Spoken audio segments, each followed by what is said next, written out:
Rameshwar tutorial में आप लोगों का स्वागत है। कल हम लोगों ने भारत के संविधान के विषय में कुछ पढ़ा था।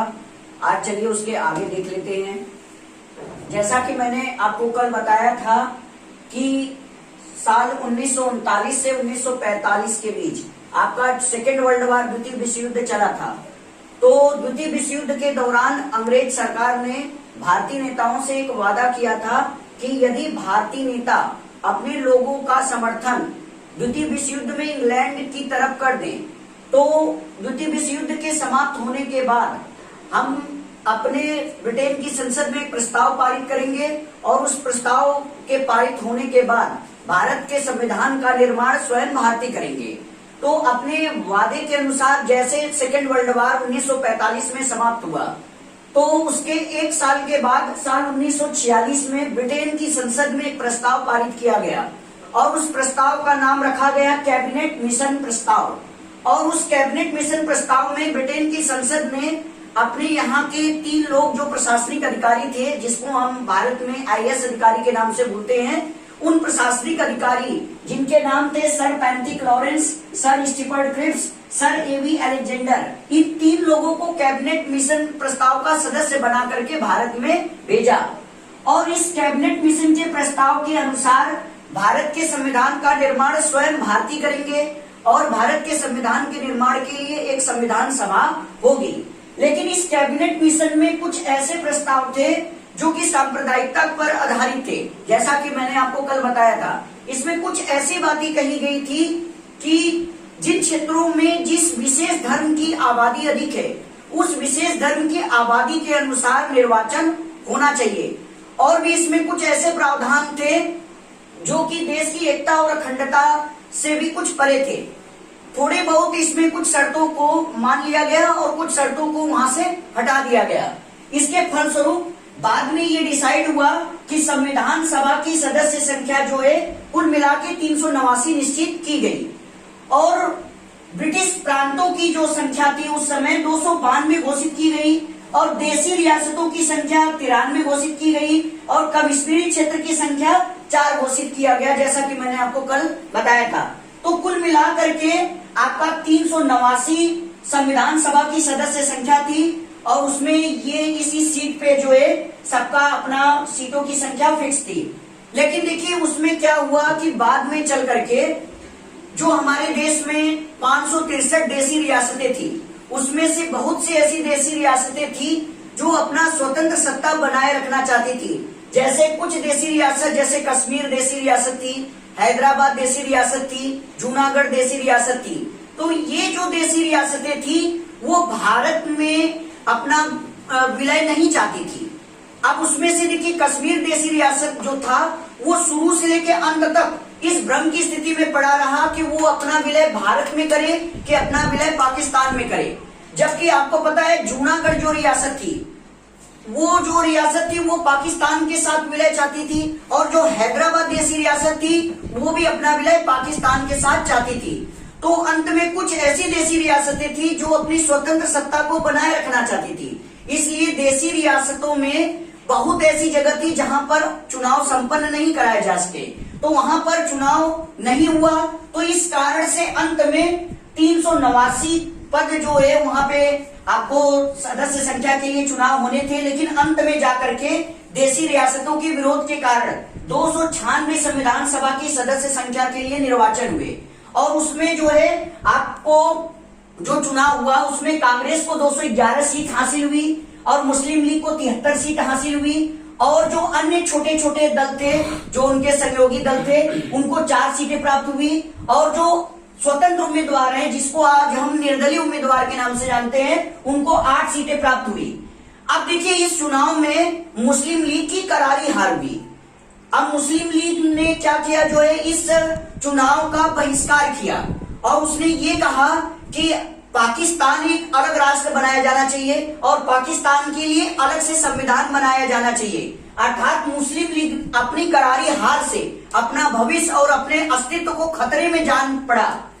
अब देखिए उस टाइम में जो कांग्रेस की सीटों की संख्या 211 आई थी, उस दौरान उसमें से कुछ कांग्रेसी सदस्य जैसे पंडित जवाहरलाल नेहरू, और आपका जो है सरदार वल्लभ भाई पटेल, डॉक्टर राजेंद्र प्रसाद, ऐसे नेता थे जो कि कांग्रेस की उम्मीदवारी हासिल किए हुए थे। और गैर कांग्रेसी सदस्यों में जैसे आपका डॉक्टर सर्वपल्ली राधाकृष्णन थे, डॉक्टर भीमराव अंबेडकर थे, डॉक्टर श्यामा प्रसाद मुखर्जी थे जो जनसंघ पार्टी के स्थापक थे। और मुस्लिम लीग के सदस्यों में आपका नवाबजादा लियाकत अली खान थे, डॉक्टर एच.एस. सोहरावर्दी थे और डॉक्टर फिरोज खान नून थे। तो ये सारे नेता अपने अपने पार्टी से जुड़े हुए थे। तो आगे देखते हैं, पहले आप इसका स्क्रीनशॉट ले लीजिए। चलिए इसके आगे देखते हैं। संविधान सभा में देखिए कांग्रेस, गैर कांग्रेस और इसके बाद आपका मुस्लिम लीग के अलावा उसमें महिला सदस्यों की भी भागीदारी थी। जैसे देखिए कुछ महिला सदस्य जैसे सरोजनी नायडू, दुर्गाबाई देशमुख, रेणुका राय, हंसा मेहता जैसी महिलाएं भी संविधान सभा की सदस्य संख्या में शामिल थी। यानी संविधान सभा के निर्वाचन में उनका भी समान रूप से योगदान था। इसके बाद देखिए आगे जो था कांग्रेस की जो इसमें आपके मुस्लिम लीग की करारी हार हुई थी संविधान सभा के निर्वाचन के चुनाव में। तो अपनी करारी हार के बाद, अपनी करारी शिकस्त के बाद मुस्लिम लीग को भारत में डर लगने लगा। उसका एक मतलब इरादा था कि हमारे देश पाकिस्तान के लिए अलग से संविधान का निर्माण किया जाए। तो उसमें देखिए पाकिस्तान शब्द का जो जन्मदाता था वो थे चौधरी रहमत अली जी। और इसके बाद देखिए आपके मोहम्मद अली जिन्ना, जिन्हें पाकिस्तान का राष्ट्रपिता कहा जाता है, उन्होंने एक नारा दिया था कांग्रेस के विषय में कि कांग्रेस सवर्ण हिंदुओं की फांसीवादी कांग्रेस है। यानी कि कांग्रेस में ज्यादातर जो सदस्य है वो सवर्ण जाति से बिलोंग करते हैं। अब देखिए आगे क्या हुआ कि मुस्लिम लीग का ये हठधर्मिता थी कि हमारे लिए एक अलग देश पाकिस्तान बनाया जाए।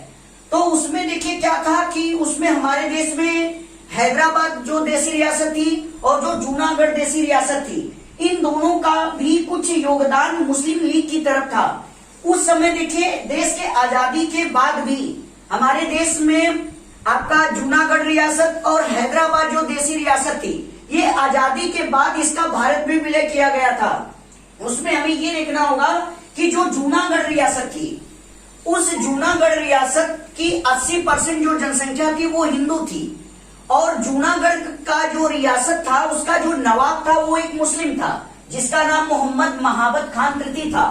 और चूंकि जूनागढ़ में 80% हिंदू कम्युनिटी रहती थी और उसका जो नवाब था वो मुस्लिम था, तो मुस्लिम नवाब होने के कारण उसका जो झुकाव था वो पाकिस्तान की तरफ था।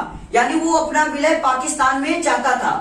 तो उस समय जो तत्कालीन हमारे प्रधानमंत्री पंडित जवाहरलाल नेहरू थे, उस समय वो जो मुस्लिम लीग के नेता थे नवाबजादा लियाकत अली खान, उनको उन्होंने एक पत्र लिखा और उस पत्र में उन्होंने कहा कि आप केवल नवाब के कहने पर पाकिस्तान में अपना विलय नहीं कर सकते हैं। आपको चूंकि वहां की जनसंख्या से आपको जनमत संग्रह करवाना होगा, वहां की जनसंख्या से राय लेकर के आपको जूनागढ़ का विलय पाकिस्तान में करना होगा।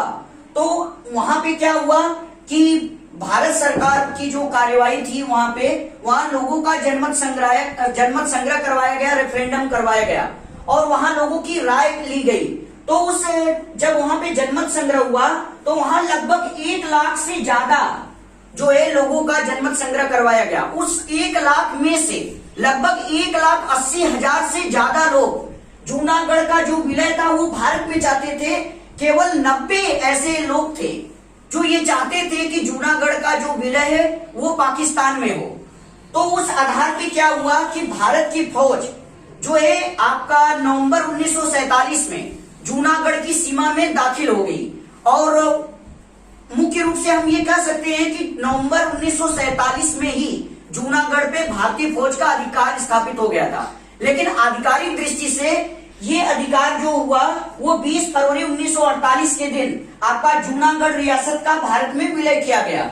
और इस दौरान जो जूनागढ़ का शासक था वो भाग करके पाकिस्तान में चला गया। अब आप क्या करिए, जो है इसका स्क्रीनशॉट ले लीजिए।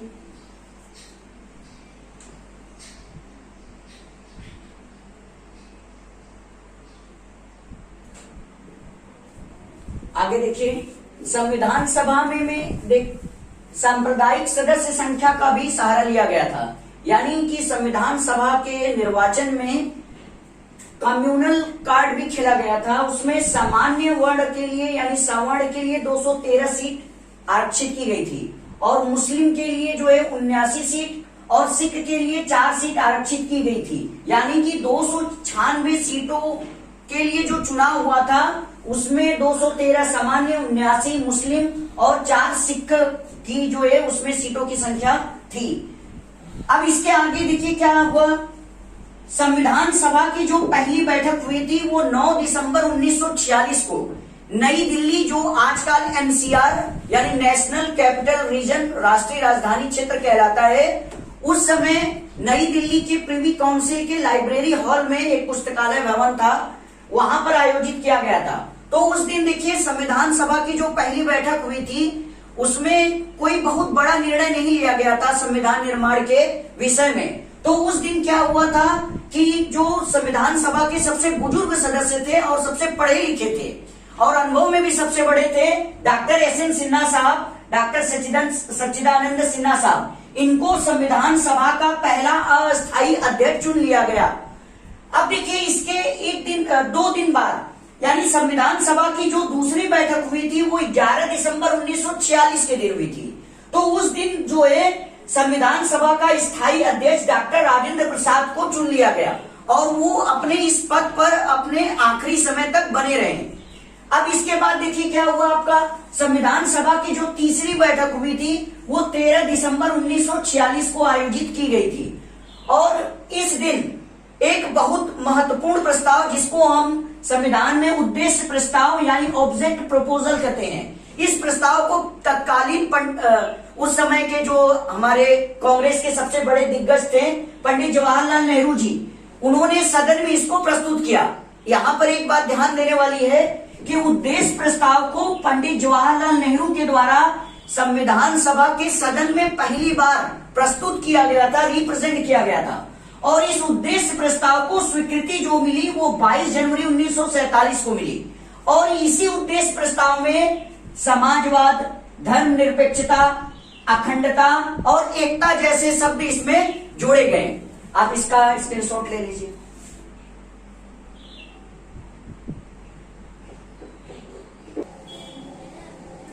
आइए चलिए आगे देख लेते हैं। देखिए भारत में आजादी के पहले कुल मिलाकर के छोटी बड़ी कुल 563 देशी रियासतें थी। इसमें से सारी रियासतों को भारत में इंटीग्रेट करने का जिम्मा सरदार वल्लभ भाई पटेल को दिया गया था, जो कि भारत के पहले गृह मंत्री थे और उप प्रधानमंत्री भी थे। तो उन्होंने लगभग सारी रियासतों का एकीकरण भारत में कर दिया था, लेकिन कश्मीर रियासत, हैदराबाद रियासत और जूनागढ़ रियासत, ये 3 रियासतों का एकीकरण भारत में करने के लिए काफी जद्दोजहद उनको करना पड़ा, जिसमें से जूनागढ़ रियासत को जनमत संग्रह के आधार पे वहां पे लोगों का रेफरेंडम किया गया और लोगों की राय ली गई और इस राय के आधार पे जूनागढ़ को भारत में शामिल कर लिया गया। और यहाँ पर एक सबसे इंटरेस्टिंग बात यह है कि जूनागढ़ को पाने के चक्कर में पाकिस्तान लक्षद्वीप को भी गवा बैठा। अब देखिए जूनागढ़ रियासत का भारत में विलय हुआ आपका 20 फरवरी 1948 में। इसके बाद आपका हैदराबाद वाली जो रियासत थी वो भी 13 सितंबर 1948 को भारत में शामिल किया गया, वो भी पुलिस बल की कार्यवाही के आधार पर किया गया। और जो सबसे कठिनाई से भारत में इंटीग्रेट करने वाली अगर कोई रियासत थी तो वो आपका कश्मीर रियासत था, जिसका आपका भारत में जो विलय हुआ था वो 26 अक्टूबर 1947 में हुआ था। देखिए उसमें कुछ ऐसी कहानी थी कि कश्मीर में जो कश्मीर रियासत थी, वो कश्मीर रियासत में डोगरा राजवंश का एक महाराजा थे हरि सिंह, वो शुरू से अंत तक भ्रम की स्थिति में रहे कि वो अपना विलय भारत में करें कि पाकिस्तान में करें। तो अंत में वो एक निष्कर्ष पे पहुंचे कि हम अपनी स्वतंत्र सत्ता रखेंगे, न तो भारत में विलय होगा हमारा, न तो पाकिस्तान में विलय होगा। लेकिन देखिए हुआ क्या, 26 अक्टूबर 1947 के 3 दिन पहले पाकिस्तान की कुछ चाल थी। पाकिस्तान में जो एक कबायली जनजाति होती है वो बहुत ही बर्बर होती है, बहुत असभ्य होती है, वो आदि मानव किस्म के होते हैं, हिंसक प्रवृत्ति के होते हैं। तो उन कबायली सेनाओं की मदद से, जो कि आपके उस समय के जो कश्मीर था जिसमें पीओके भी भारत में शामिल था, उस कश्मीर में कबायली जो सेना थी वो चरवाहे के वेश में जो है भारत की सीमा में दाखिल हुई। और देखिए क्या हुआ, धीरे वो एक ट्रक में जो है ढेर सारे जो अपनी मतलब AK-47 राइफल्स और भी जितनी भी वगैरह सामानें थी वो ट्रक में भर करके भारत में लाए थे। तो वो एक षड्यंत्र के तहत भारत में आए थे और वो अचानक ही वहां के निवासियों की हत्या करने लगे और वहां पे निवासियों पर अटैक करने लगे। तो उस दौरान देखिए भारत के जो गृह मंत्री थे और रियासत का पदभार जो संभाले थे सरदार वल्लभ भाई पटेल जी, तो उनको ये बात पता चली कि जो एक कश्मीर पे कबायली सेनाओं का हमला हो गया है। तो उन्होंने पंडित जवाहरलाल नेहरू को साथ में लेकर के कश्मीर पहुंचे। तो उस दौरान उन्होंने महाराजा हरि सिंह के सामने एक शर्त रखी कि यदि आप कश्मीर का विलय भारत में अगर कर लेंगे तो हम आपकी सहायता कर सकते हैं, आपकी सैनिक सहायता हो जाएगी। तो महाराजा हरि सिंह को कुछ समझ में नहीं आया, तो उसने जो विलय पत्र था, विलय पत्र का मतलब वह पत्र जो भारत में एकीकरण जिसका हो सके, तो उस विलय पत्र पे महाराजा हरि सिंह ने सिग्नेचर एक हस्ताक्षर कर दिया और तब जाके सरदार वल्लभ भाई पटेल ने भारतीय सेनाओं को वहां पर भेजा और भारतीय सेनाओं ने बड़े बहादुरी से कबायली सेनाओं को वहां से खदेड़ दिया। लेकिन देखिए अनफॉर्चुनेट क्या हुआ कि लगभग उस समय का जो कश्मीर था उसके 33% हिस्से पर जो है पाकिस्तान की कबायली सेना का आधिपत्य स्थापित हो चुका था। लगभग 1/3 हिस्सा जो था वो पाकिस्तान के कब्जे में चला गया। आज हम उसको POK यानी पाक ऑक्यूपाइड कश्मीर के नाम से जानते हैं और लगभग जो हमारा 67% हिस्सा है वो हमारे कश्मीर का आज वाला हिस्सा है। तो भारत सेना की चतुराई की वजह से ये जो हमारा 67% कश्मीर का हिस्सा जो आज हम जम्मू कश्मीर और लद्दाख के रूप में देखते हैं वो अभी बचा हुआ है। तो इस कहानी के माध्यम से भारत में कश्मीर रियासत का विलय किया गया। आप इसको लिख लीजिए।